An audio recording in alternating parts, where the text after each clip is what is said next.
Welcome back. It's review time. Today I'm back with an early 2000s Lego Star Wars set about one of the greatest bounty hunters of all time, arguably. And this one's probably really recognizable to a lot of you. It is the Slave One from the early 2000s. So this beautiful Minecraft looking set is set 7144, the Slave One. It released January 1st in the year 2000, so 26 years ago. This one is old.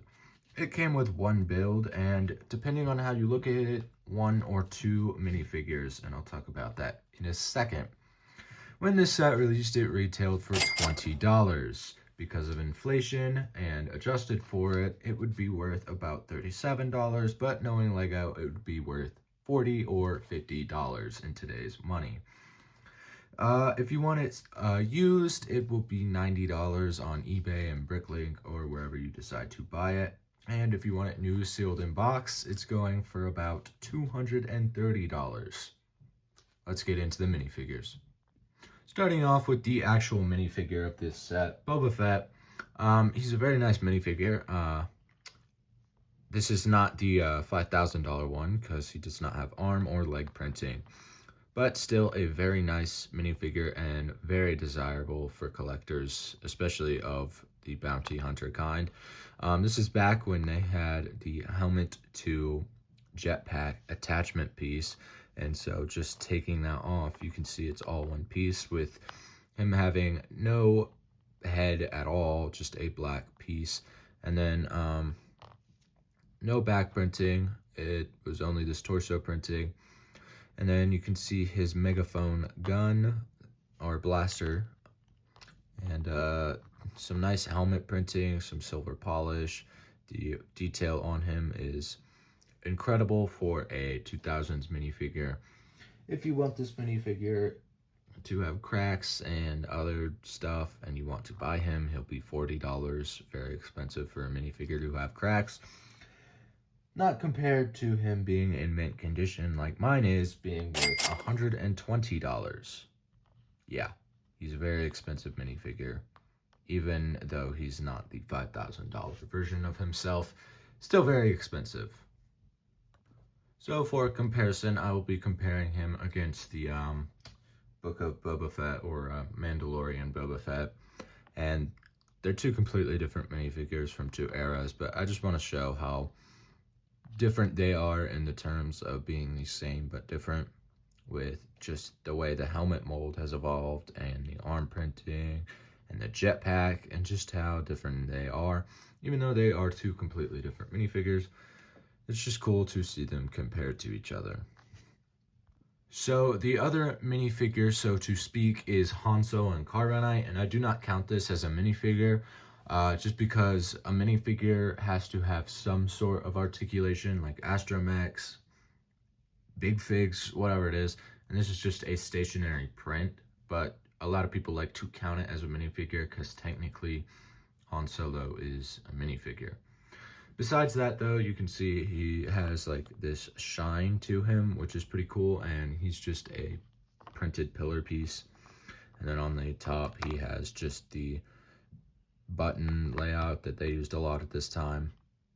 Nothing special. If you want this printed piece, he goes for around 10 to 15 bucks, somewhere in that range. I don't count him as a minifigure, but you can if you want to. Also, the Mandalorian Boba Fett had a Carbonite, but I think that this one is arguably better than this one. One of two reasons. First of all, he is printed and this is a sticker. Already something that is very undesirable about this. The other reason being that I think the button on the top is missing. And just to nitpick a little bit, I think this one looks more like Carbonite than this does. I feel like this looks more like concrete, especially on that gray. I just feel like the shine on this one made it feel more like the Carbonite, but say what you will. I think that the best Carbonite version we've had is the physical piece, but that's a different story. Let's get into the ship. Taking a look at the Slave One, or as Lego likes to call it, the starship, since Slave One is arguable. This ship is, at first glance, probably very blocky and looks like something that was ripped out of Minecraft and not Star Wars. And although I agree with that, I think that every Lego set at the time from 1990 to 2005 were blocky. This set has some cool features that I will get into, but just looking at the design of it, you can see it's very iconic and it's very small, is what I'll say. It's not a very big ship. It's just the right size for what kids would be playing with at the time. And before I start showing you any of the features, I just want to compare the size of this ship to the one from now, or the most recent play scale one we have. And you can just see they're very similar sized ships. Like,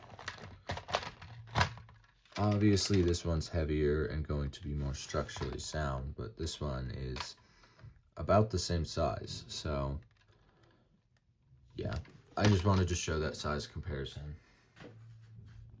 Getting into the actual review of this set is, we're going to start with the lower half here, and starting with the lower half of this set, you can see this little ramp right here, and if you barely just push it down, there's just enough room where you can take your Han Solo and Carbonite and just slide it up in there, and then close it, and it closes all nice and snug. And then you just pull it open, and he slides right out. Very cool feature, something that is seen on Lego sets nowadays. It is a little bit annoying to get him back up there, but it's a cool feature to have on a set like this. Now, there's not a lot going for this set besides it's very nostalgic and it's very cool looking, and it's just a cool collector's item. But going up to the cockpit, we have this weird windshield piece, and it actually comes open in two parts if you want. You can open just the top part of this, and it just opens and closes like that. Or you can open the entire thing and have it fold open like that. I don't know. I think it was just a way to get the shape of the ship. But it has a lot of sharp angles and is very blocky, as I said. But looking inside the cockpit, you can just see enough studs.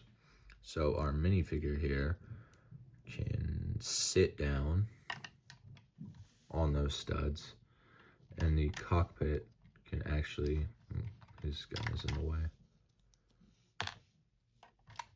So he just sits on those studs, and the cockpit closes like so. Now, this is the very first set to ever have the wing mechanism that would be included on every single Slave One sense.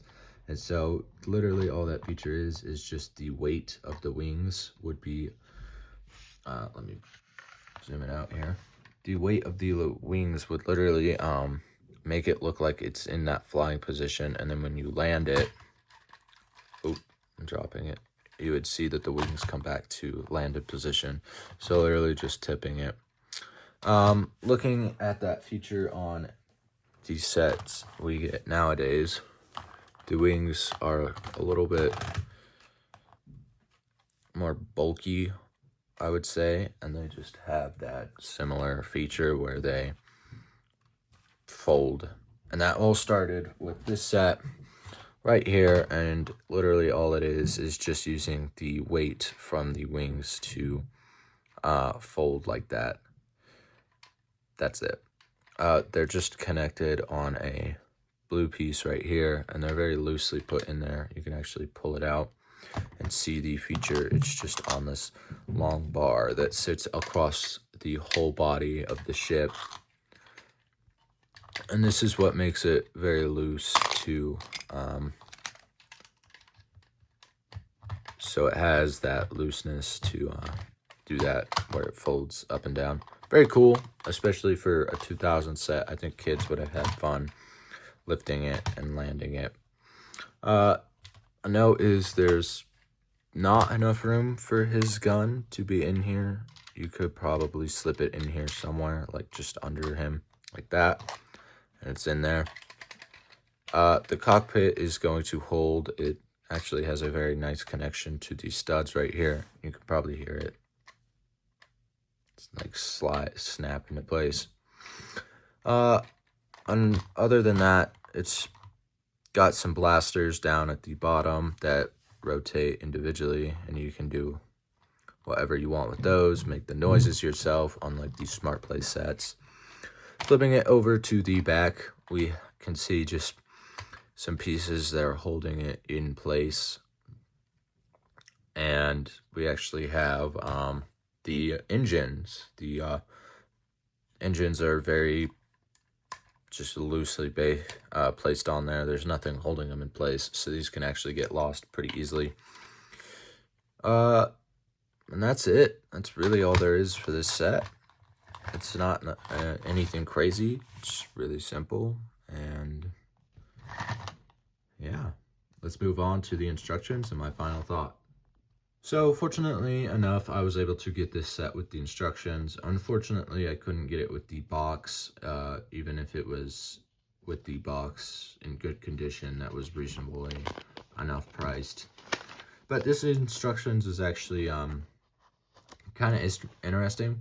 So the way they're displayed is upright in this position like this, but when you go through the actual instructions, you have to flip it on its side. You can see Boba Fett, and then you can actually see some scenes where Boba Fett and his ship are. There's a good one of Boba Fett and Darth Vader, another one of Boba Fett and Darth Vader from the different movies. Obviously, it's not going to have anything past The Empire Strikes Back, but you can see how Han just sits in there. It's literally just a hollow tube blocked by a ramp. Nothing crazy.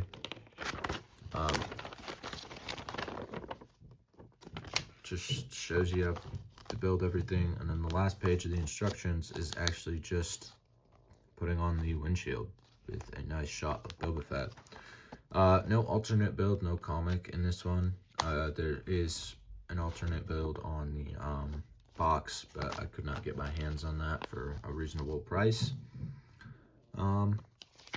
Other than that, my final review of this set is an 8 out of 10. I do love it, and that minifigure just seals the deal. I love the Boba Fett minifigure included in the set. I would not recommend picking up unless you can find it for a reasonable price. I was able to get mine for about 70 bucks, and it was in good condition. Came with everything.